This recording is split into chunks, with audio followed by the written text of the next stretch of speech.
What is up, everybody? This is Brady Grove of Rotoballer's official MMA podcast. Tab that back with our first episode of 2022, and folks, it's a special one for several reasons. I have some new equipment. I've got a little soundboard now for sound effect and mixing purposes. That's a game changer. But much more important, this is an interlude episode of Tap That. And with me today, making his an unprecedented third appearance on Tap That.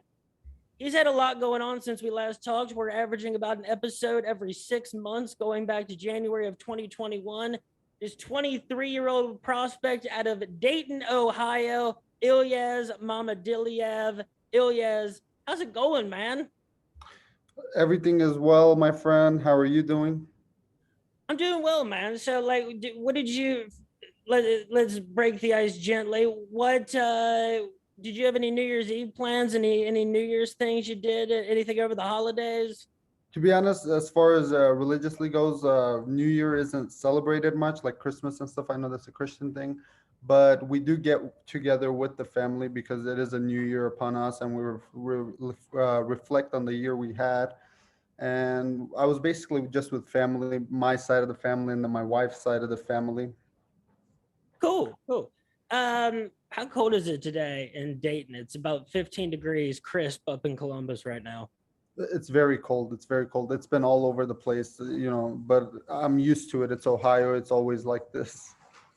It could So, be snowing one day and then warm the next day. I mean, how have you been feeling lately? What any news in your life in general? To be honest, it's the best I've ever felt. Like as far as having everything, control of everything, whether it's the fighting, the life. I've put everything together so far. I've been very happy, to be honest. All right. So the last time we talked, it was following your pro debut, which was a unanimous decision loss to Ryan Santana, an extremely talented prospect in his own right. And that was for Premier MMA back in late January of 2021. So since then, when I talked to you, you were planning on fighting Darnell Truitt in June of 2021. That was scheduled for, yes, June. I was getting ready for that. We had an interview that we did right before that, and I was telling you how ready I was and everything. And although I was ready, the body had gave up on me. I was cutting weight, and training camp was going well, but because I took it on a little bit of a short notice just so I could compete in Dayton, I ended up cutting a bunch of weight in an unhealthy way, and I thought I could make it. Ended up getting hospitalized, and I was very dehydrated when I got there. Luckily, I didn't continue because um, I messaged the coach right away and I told him what's going on, and he gave me advice on what I should do. And then he told me if the body, continues to not improve and your health is at risk, then you should go to the hospital. And that's what I ended up doing. It hurt more because of the fact that I love competing, and then at that time, like especially when you're cutting weight, every time you're like, why am I doing this? Because it's not the fun part of the whole fighting situation. And at that point, you're kind of mentally weak, and I was like, I don't think I want to do this anymore. And I remember that week, I think I was cutting like 10 or 15 pounds, and it's not fun. So I remember reconsidering everything, and I was like, this might probably be the last one, and I don't want to do this anymore and stuff. And then, especially because I thought I screwed over B2, because I had never dropped out of a fight like that before. And it made me feel bad and everything. But at the end of the day, B2 gave me another chance. I messaged Brandon, and he was like, I'll give you another chance, another shot at the company. Ended up taking the opportunity, and, it Well, went so, well. before we get to the other opportunity with B2, so do you think maybe because you lost your pro debut in a really close fight with another touted prospect, do you think like you might have like pushed yourself over a certain limit because you were eager to get back in there and get a win? I think so. I think that's what was happening because I had a lot to prove, and I had made the adjustments, the improvements I needed to make, and I was pushing myself a lot. And I think I should have just listened to my body. Like that's what has helped me throughout the years when I listen to my body, and especially mentally when I feel ready. I feel like I took that June fight just to, get back in there and be able to prove myself as quickly as possible. But I don't think I was ready at that time. And, everything happens for a reason. That only made me appreciate the sport that much more and take care of my body that much, better, like going forward. So your next schedule, the next scheduled fight you had ended up being in December. Am I correct? There was no other like. Uh, okay, No, no, no. December 3rd, yeah, against Mike Douglas. and so in that in between period of the fight getting canceled and that other fight with B2 about 6 months later in December, what was that in between period like in terms of recovery and preparation, and what kind of timetable you were looking at? To be honest, right after we did the interview and I was in the process of training for that June fight, my training didn't necessarily stop. I just continued going with it and trying to schedule a fight. I tried to get on a September card for Premier. That didn't work out due to contract issues. And then, not having a set date was very difficult because you're in training camp and, you don't have an end goal, which for me is most of the times fighting. Since I didn't have a date, it was very difficult to train and continue to stay motivated. To be honest, and the fights getting canceled. I had September I was trying to get on, it didn't work out. Then November there was a Dayton show for B2. I tried to get on that, but that didn't go well. So finally, I talked to Brendan at the B2 show when I saw him, and he told me this week I'll have news for you. Next thing you know, two or 3 days later, he sent me a contract for that fight, which was a very very good fight to get back into, and uh, first good first fight for B2 basically. So in terms of the motivation, like you're like a really centered guy, but also you tend to feel things. It seems like in extremes. Like you feel some things, and then you can feel have the polar opposite feeling. Based on circumstances and the situation. Hmm. So, how do you go about like finding that motivation again? Is it when another opportunity presents itself? Does it sometimes just take time? Sometimes it could be the competition or where I am in life. Like right now, for example, if I compared my career to 2 or 3 years ago, it's a whole different thing. And I thought I was at my best at that moment, but now I'm levels above that, and it's because of the fact that the older I get, the more I'm maturing, and I know what's important, what isn't important. And for example, when I first started, I cared about everybody's opinion and whether it was a hater, a supporter, whatever it was. Now I only care about the support because I've noticed, the amount of people that will message you after a loss, and then the amount of people that will, message you after a win. And when you see those type of things, and you stop caring about the hate and everything like that, you live a little bit better. And then I'm very centered around family. I care about family a lot, and I I'm on the right track at least when it comes to my career, and I'm motivated to move forward and see, you know, what the career has, planned for me. So you just brought something to mind, like on a side note, because I've heard you say this a lot about people who message you after wins and losses, and I'm sure a lot of other fighters have experienced the same thing. Do you think sometimes that's just because, like, sometimes friends and family don't necessarily know like people know what to say after a win, but people don't necessarily know what is the right thing to say in a loss? Yeah, sometimes they don't know what to say after a loss, but the best thing you can do is show that you're supporting them no matter what. And the fighter, or not just in fighting, anytime in life something doesn't go your way, you feel down. You just need those, whether it's a few people or whoever it is, to tell you, hey, it's okay, you live to see another day and fight for another day. But I feel like the support sometimes is fake too, because of the fact that people will follow what other people are doing. So when it comes to the career and everything right now, yes, the support, I love it and everything, but no matter what happens, I'm going to keep moving forward. Whether, somebody's hating or somebody's loving me, I know what goal I have, and I'm just going to keep moving forward. Well, I'll tell you one thing. You definitely like my family and like circle of friends that listen to the podcast are big Ilyaz Mamadaliyev fans. Thank I assure you of that. Um, so let's talk about the fight with Mike Douglas. Going into it, what did you know about him, and did you work on anything specific to prepare for Let's see. Going into it, I knew he was there. He was the lightweight champion as an amateur, and while I was an amateur, we were going through the rankings at the same time, basically. And he was ranked number one from what I know in either two weight classes or just at lightweight, and I was ranked in the top five. And I remember for my pro debut, there were talks of me and him facing each other while he was making his debut and I was making my debut.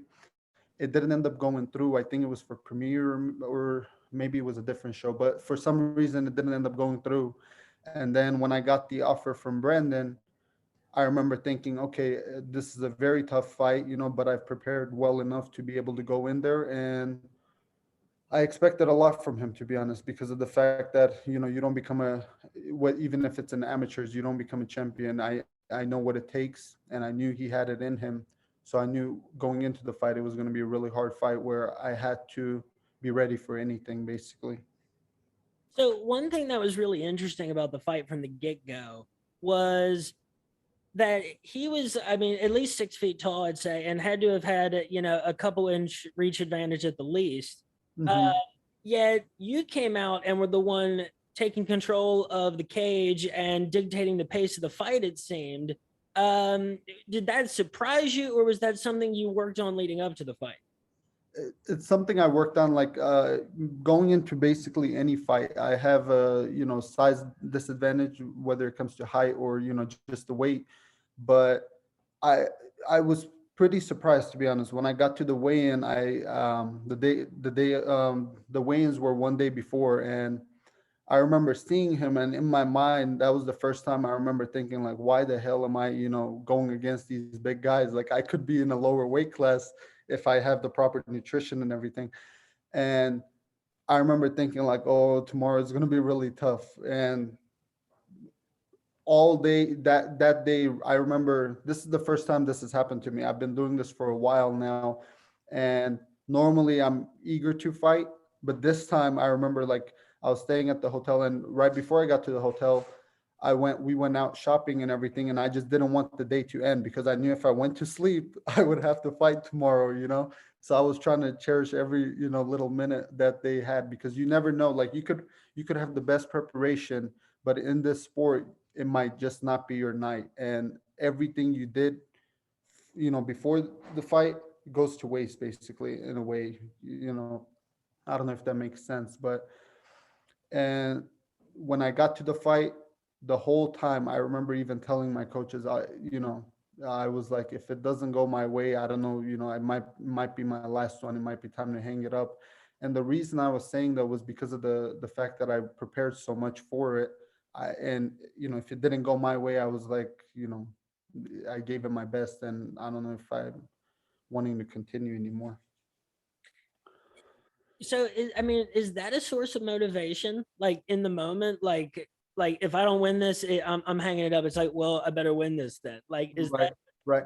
See, the thing with the fighting, that, like, especially the day before the fight, when you see the guy, that always gets to me is the fact that I do not know this person at all. There's nothing personal between us, but we have signed the contract to entertain fans. And a lot of the times those fans don't understand what you put into it and how much, you sacrifice to be there. And, it, you know, basically that's all. yeah, I you do that, everybody has their own way of motivating themselves. Like Right. people, you know, some people like to give themselves like an ultimatum. Some people,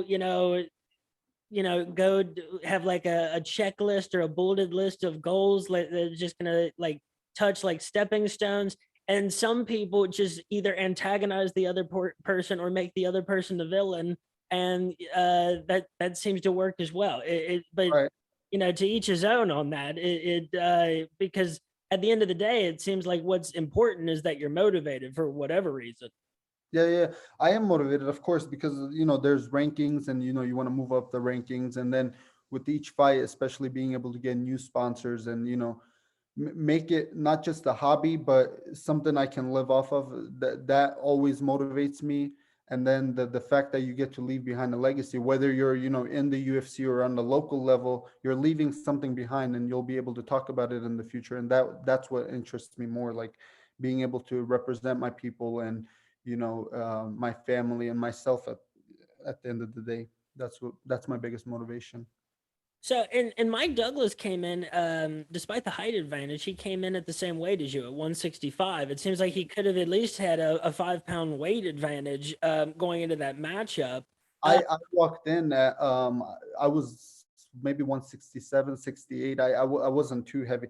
The reason I accepted that was supposed to be at a 160 catch weight, because that's originally what I was going to do in June. So I was like, I want another chance to be, to make the weight. I know I could make it. I've made 55 and 50 and everything. So originally I agreed for 60, and then they came back and they're like, can you do 65? And I'm happy they said 65, because in the wintertime I normally don't like fighting, because I go on runs a lot and everything. And during training camp you lose weight a lot faster when it's warm out and everything. The cold I'm not a big fan of. Even coming from Russia, I'm not a big fan. um, so the size discrepancy and the weight that he didn't carry into the fight, it is a bit of a segue into, I mean, he really put a lot of effort. He invested a lot in going for the takedown, and Yes. it came back to bite him horribly. It went for the double leg first. It looked like he was close to it. He up against the cage, transition to a single leg, didn't get it, and then you start hammering down the elbows, which changed the course of the fight from that point. And he's the reason why I started throwing elbows till this day. I having this was my 11th fight, I believe. Never thrown an elbow in a fight. And then when we got out and they're announcing us and everything, remember I was telling you about like superstitions, and I was like, lucky shorts and this and that. And I this time I made sure I had no superstitions. I did everything different. And when we got out, I'm looking across the cage and I can see he's all hyped and everything. But backstage, I saw that, I could tell he's nervous and everything. And I remember looking across the cage, seeing him all hyped and everything. And I was like, oh, this is going to be a long night. Cause most of my fights have been, have went to the decision, and I expected another long night. Then right as we start, I I'm in the fight, but until you don't get hit a few times, you're not really in the fight. So I remember being in the clinch, and right when he went for a takedown, I worked on my takedown defense all summer, all spring. So I was ready for all of it, and he was pretty strong. With him being a little bit taller and everything, I thought maybe he'd have a harder time to shoot on the takedowns on me, but he was doing a really good job, and he was relentless with the takedowns.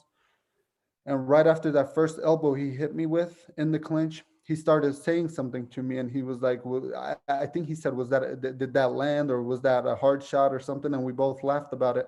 And next thing you know, I saw the opportunity, so I threw it, and I feel like it kind of threw him off. And as I was able to push him off and separate, I was in my comfort zone, and I was able to control the distance and everything. I can tell that dude was a talker. He his like Really nice guy, though. Really nice guy. that's Very probably one of the nicest guys I've fought. I was eventually gonna ask what you guys said to each other after the fight, because like he's a guy that looks like even when he insults people, he's probably smiling. So it was hard to tell. Yes, yes, yes. And I thought, honestly, like the day before the weigh-ins, you'll have people who, act like they hate your guts, and then there's people that'll just smile at you and behind the cameras, and shake your hand and everything. He was one of those guys who were doing the weigh-in, and he's like, don't laugh," and then we both started laughing, and I'm thinking maybe he's trying to be nice so that tomorrow I won't punch him as hard, but even during the fight, like right after it ended, he was saying nice stuff, and he was saying, he's done and everything. And I told him, if you really think that, then you had a good career and stuff. But we talked after that, through messages, and I was telling him he should continue, and you know, it was just a bad night for him. That's all. Well, so an important note about this, am I correct? This was your first win by TKO. Yes, it was. Now, I mean, that's significant because one, you had him rocked and you threw a very interesting medley of punches to achieve that. Back fist. Yeah, Yeah. that was slick, and it landed right on the jaw. Caught him. He rocked back to the cage. You go in, finish it off. I don't know. I don't know what your opponent, what Mike thought about the stoppage. It looked like he might have disagreed with it, but it was the right. I think it was a clean stoppage because of the fact that you know I I hit him with the right hand, and I was already, if you, I'm sure you understand, fighting a little bit and everything, and you saw that he tried everything he wanted to, the takedowns, and it didn't go his way, and then he started backing up. At first, he was the aggressive one, and then once I started pressuring him, I heard my coaches in the corner telling me, to go to his body, and that's what initially set up the strike to finish the fight. And I knew that from the beginning that he likes being the aggressive guy, but once you start attacking him, and it's later in the round, he starts to back up a little bit more. And I was ready for 15 minutes, to be honest. I was myself kind of, surprised when he wobbled, and then I was able to drop him and finish it, because I was in shock. I was expecting a 15-minute war back and forth like usual. And when that happened, I was happy. And I like that, to be honest, to go in there really quickly, do the job, and get out, instead of, I got out with no type of injuries, no, pain anywhere. I love that. Oh man, that's got to make a massive difference for your recovery time for the next fight. I mean, think you've been in so many long wars, Oh that yeah. long drawn out battles, that it's. I'd be interested to see what the difference is going to be in the next few weeks. And like if Mike Douglas had landed one of those takedowns, that fight could have, the pace could have changed, because he is a jiu-jitsu brown belt. That seems to be where he excels. But the huge noteworthy thing is the fact that you got the TKO. And because I think an objective MMA observer, in watching your fight footage, if they had to come up with a criticism of your game before this, would be, The decisions. well, the decision, but more in just we hadn't yet seen a demonstration of finishing power in your striking. Right. Um, I've known I had it, and knockouts. I know they don't come, just because you think you're gonna go in a fight and get a knockout. It just happens like it did in my fight, and I knew it was gonna come eventually. But it just, it was a matter of time, like me putting everything together and being able to know when to attack, when to damage, like instead of just throwing unnecessary strikes or anything. And in the past, I have dropped people, but for some reason, they just don't go down and stay down. They get back up, and they fight like it's the fight of their life when it comes to me. And this time, everything just worked out. And I feel like with finishing, I will get noticed a lot more by bigger companies, including B2. They'll put me in exciting matchups. Oh, for sure. And people who look at your resume right now, it takes a deeper dive to understand the quality that's in it. I mean, you have a lot of your fights have gone to decision because you have fought some extremely tough people who refuse to go out, um, Yes. which is not always the case on the amateur circuit with the opponents that you find. And even though your first pro win was against a guy who is, I think now either 0-3 or 0-4, that was a guy who was the amateur lightweight champion of B2. Yeah, he had a lot more experience than me, and he's been fighting for a while. And brown belt in jiu-jitsu, he was prepared for what a lot of people think is my weakness, which is the ground. And I assure that's not the case anymore, because that's what I've been working on. And I have a wrestling coach that helps me with my takedown defense and even my takedowns. You know, and each fight I'm only going to keep improving, and that gives my opponents less and less of a chance of beating me. Basically, the biggest thing now has been, I've worked on my wrestling and my ground game before, but it was a matter of getting the experience and the amount of hours put into it. Now I'm putting way more hours into it, and my experience is building up. So it's just going to be harder and harder for people to beat me, I think. Is that Gladiator Wrestling Club? Yes, Okay. Slovenia. Yeah. Have you? So you're still with it?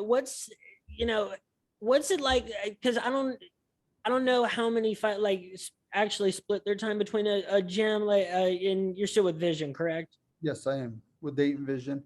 Basically, the way I do it is there are days, certain days where there are a lot more people in the gym that could help me out, whether it's for sparring. And I now, to be honest, the biggest change I've also made is less sparring. I used to spar a few times a week and everything, and you take unnecessary damage that you don't need. And especially if you're not improving, that's just taking away from your career, basically shortening it. So I would spar less, for this camp. And there are certain days like if I know there are 2 or 3 good days that I could get at the wrestling gym, I make sure I go on those days, and then split the days between Vision and Gladiator Wrestling Club. So basically get a good amount of training in both locations. And each week, like if your body, you got to listen to your body. If your body is really sore and stuff, you got to know when to take time off. And a lot of people, I know, they're dedicated and they do it every day type of thing. I've been there, and um, I perform better when I listen to my body and I know when to rest and when it's time to train hard. All right. So your next fight now upcoming on March 19th at B2. I'm going to get the number right for them. 152, 152. And that is coming against Justin Welch. Now, all right. Tapology and YouTube say your fight with Michael Douglas was a lightweight fight, but it was a welterweight fight. So, and on Tapology, it lists the Justin Welch fight as being at lightweight. What? This is going to be a 155. That's what I signed for. I think the limit's 156. So it was a good step because I don't mind taking the welterweight fights and just for fun. Like with Mike, he was a 55er, and he I believe has fought as an amateur at 170. So when they came with the idea of 160, 165, I didn't mind it because I know he's naturally a lightweight, although he's tall and everything. And there was no point of cutting weight. I wanted to give him every advantage. I saw that his previous 3 pro fights uh, they would happen at 155. I was thinking maybe he's looking for a way, to get a little bit of an advantage. So I didn't mind giving him that advantage to see what he can do with it.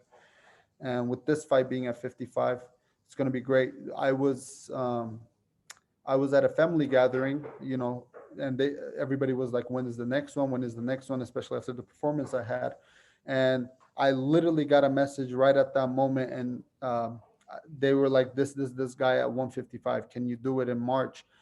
And I wasn't going to accept it because of the fact that it's in West Virginia. It's a little bit far, but then I'm thinking, okay, people can purchase the pay-per-view, and at least I'll have another fight in the springtime before they come back to Dayton in the summertime. So I didn't want to wait that long, and I wanted to get back in really quickly. Oh yeah, it's in Somersville, West Virginia. Well, even though it's far away, it's always cool to add new places to the list of Oh, yeah. places you fought in. Especially with them giving me a hotel for 2 days. I love how B2 works. I'm gonna probably stay out there for a little bit longer if everything goes well and goes as planned. I'll stay out there, see what's out there, and have a little vacation. That's the way I see it now. I'm enjoying fighting a lot more now. That's always good. So you wait a second. You mentioned something about liking how B2 works. How does B2 work? Because they're a promotion that has had viewable success and growth. I would say over the last year or two, when a lot of local promotions in the area have struggled.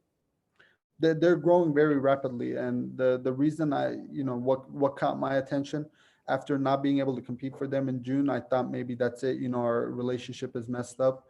But right after that last fight, I talked to Brandon, and he came up to me and he said, "Look, man, that was in the past. We don't live in the past. You showed me, you proved yourself this time.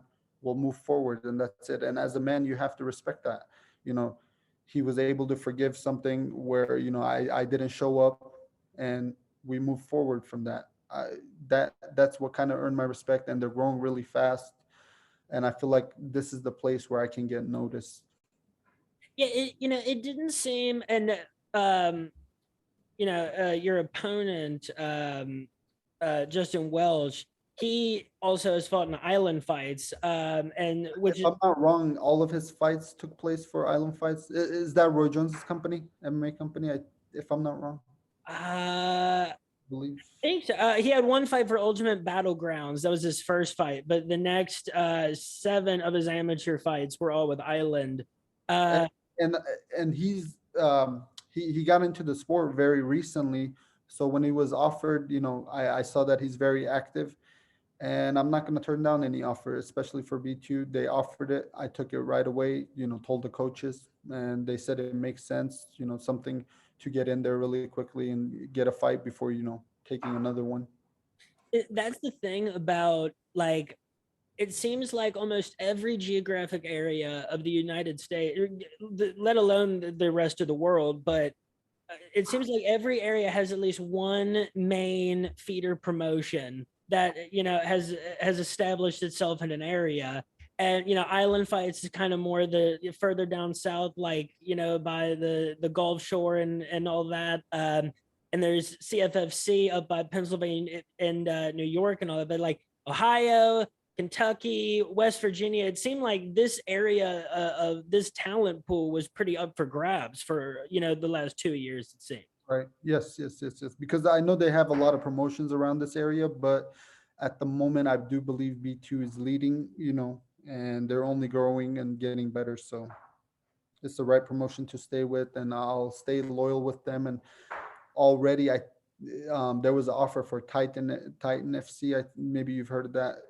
I got offered a fight in Miami, literally a few days after that last one I had, and although the opportunity was a good one, they were going to pay for the flights and the hotel and everything. It didn't make sense because I talked to the coaches and they said, no point of rushing anything. The fact that bigger companies like that are noticing you is already a good sign, but everything has time, and That, I do believe that.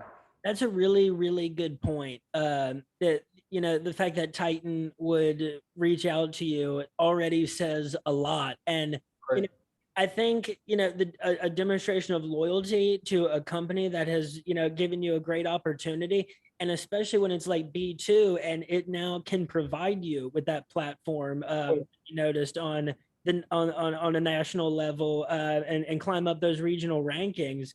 That's all the better.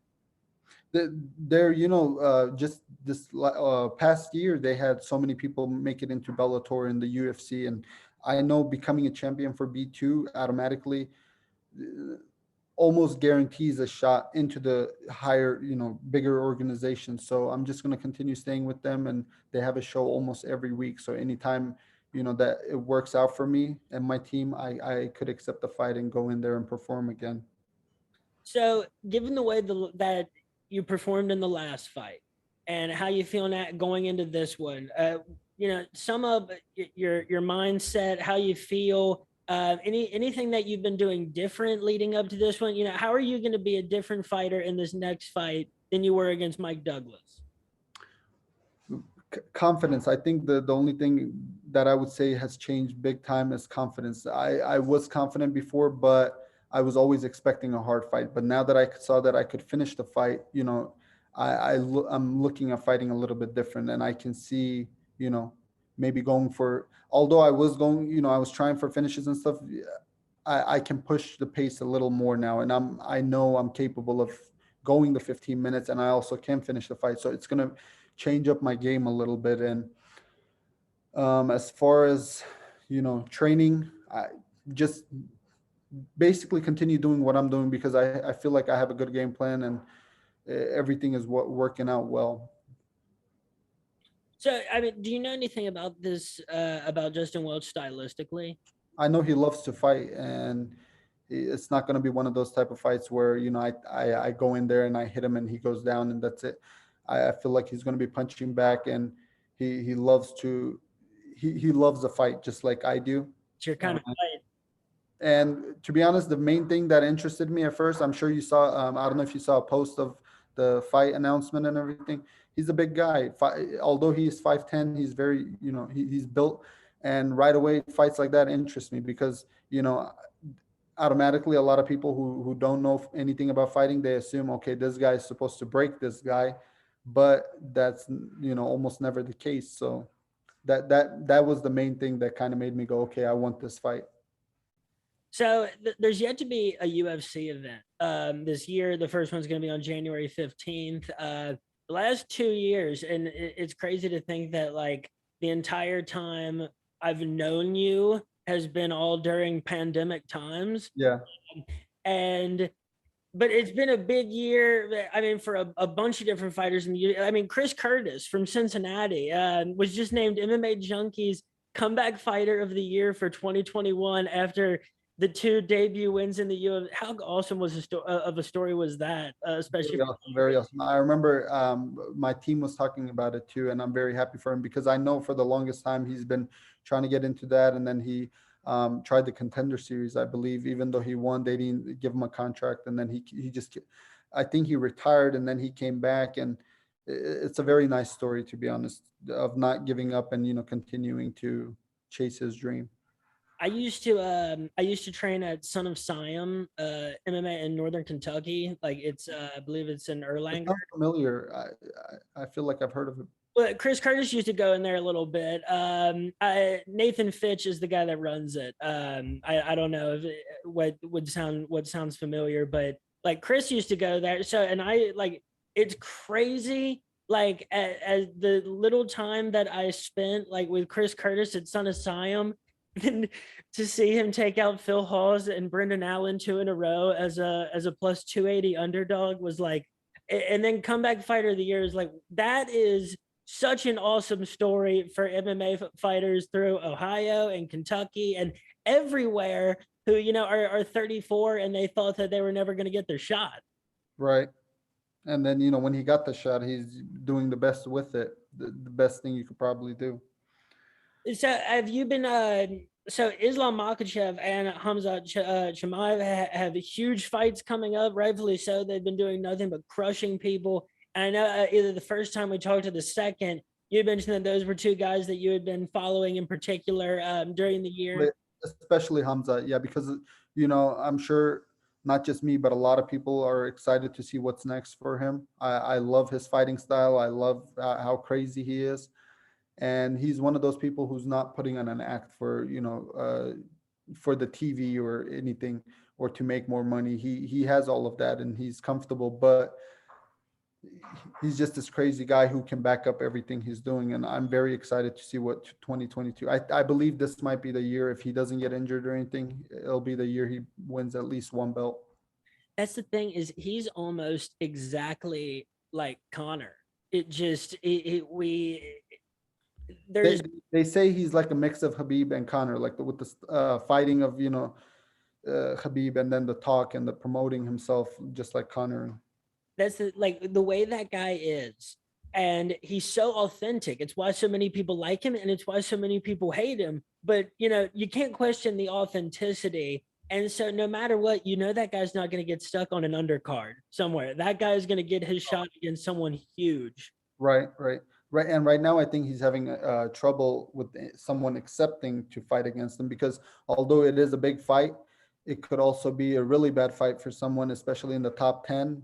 Because if they go out there and they can't perform against them, it just, It's not a guy anybody in the world can fight, not at their best for that night. I mean, that's But I'm excited to see if, of course, he's going to get a tough fight eventually, like a tough opponent who, and I'm not saying he hasn't yet, because anybody, in MMA, it could be their night, and, all it takes is one punch or one submission, whatever it is. So I can't wait to see a back and forth type of fight where because he hasn't been hit yet, basically, where he gets hit or he can't get the takedown. I want to see how he adapts to that, basically.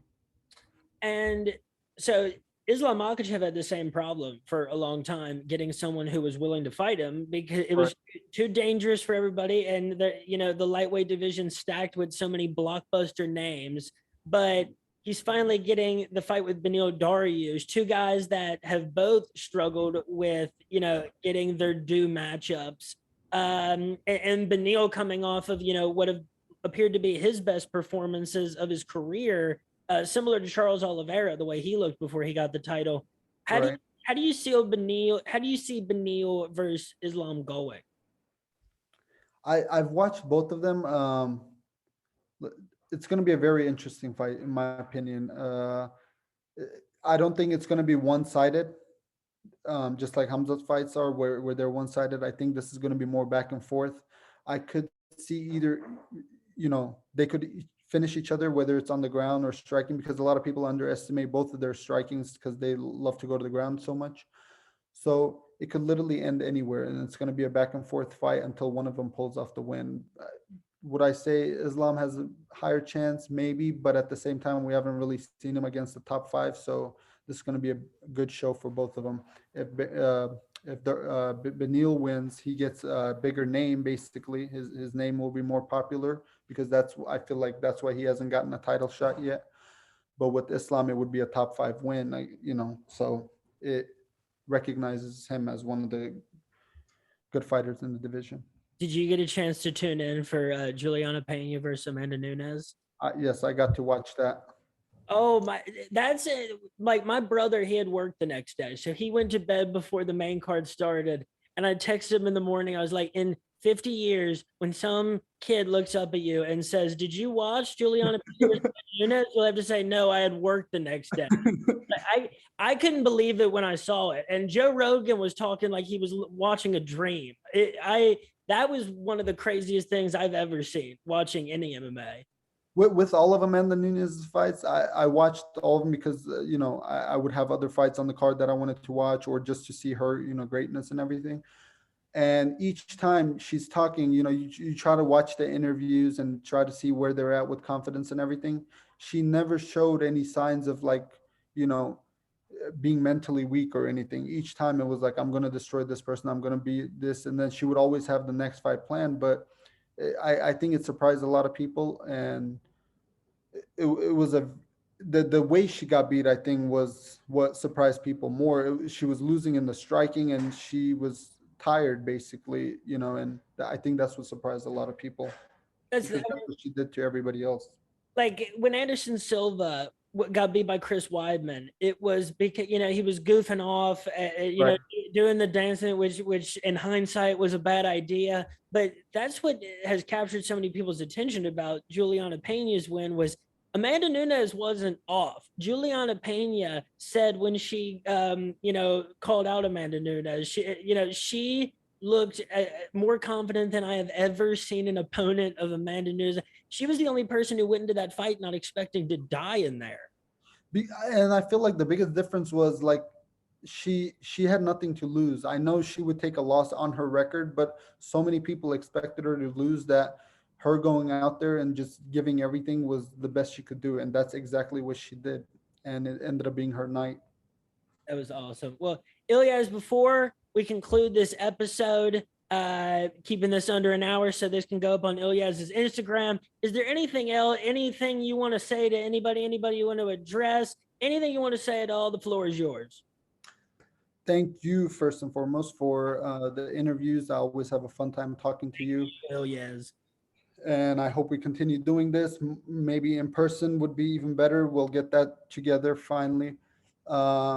If you're ever in this area, come by. My home is your home. And as far as the people goes, I want to thank everybody who have believed me over the years. And there have been a lot of people that have uh, basically followed my career. Some of them drop out and then come back into my life, when I'm doing good. So I want to thank everybody, and then even the haters, they're very important too. My family who don't support the fighting, but at the end of the day, they're if I'm happy, they're happy. Um, and then my sponsors, I want to, they're the ones that are providing for, helping me financially at least to continue moving forward and be able to do this a lot more often. I think the best is still ahead. I think this will be the year where I get to be very active, and I'm going to hopefully take a few more fights. And I normally don't like to, to go too far into the future, but I'm going to take it at a step at a time, and hopefully pretty soon get a title shot. That's my goal. I want to, have the belt at B2 and then see what opportunities that brings. All right, folks, this has been the first Tap That episode of 2022 and another interlude episode with Ilyaz Mamadaliyev. Ilyaz, thank you so much for being here. Best of luck and health to you in your preparation for your next fight. I can't wait to see what the result ends up being. I know what that result's going to end up being, but I can't wait to see it happen. Folks, thanks for tuning in, and we'll be back next week before UFC Fight Night featuring a Calvin Kattar Giga Chikadze main event. So hold tight till then. Tap That's back 2022.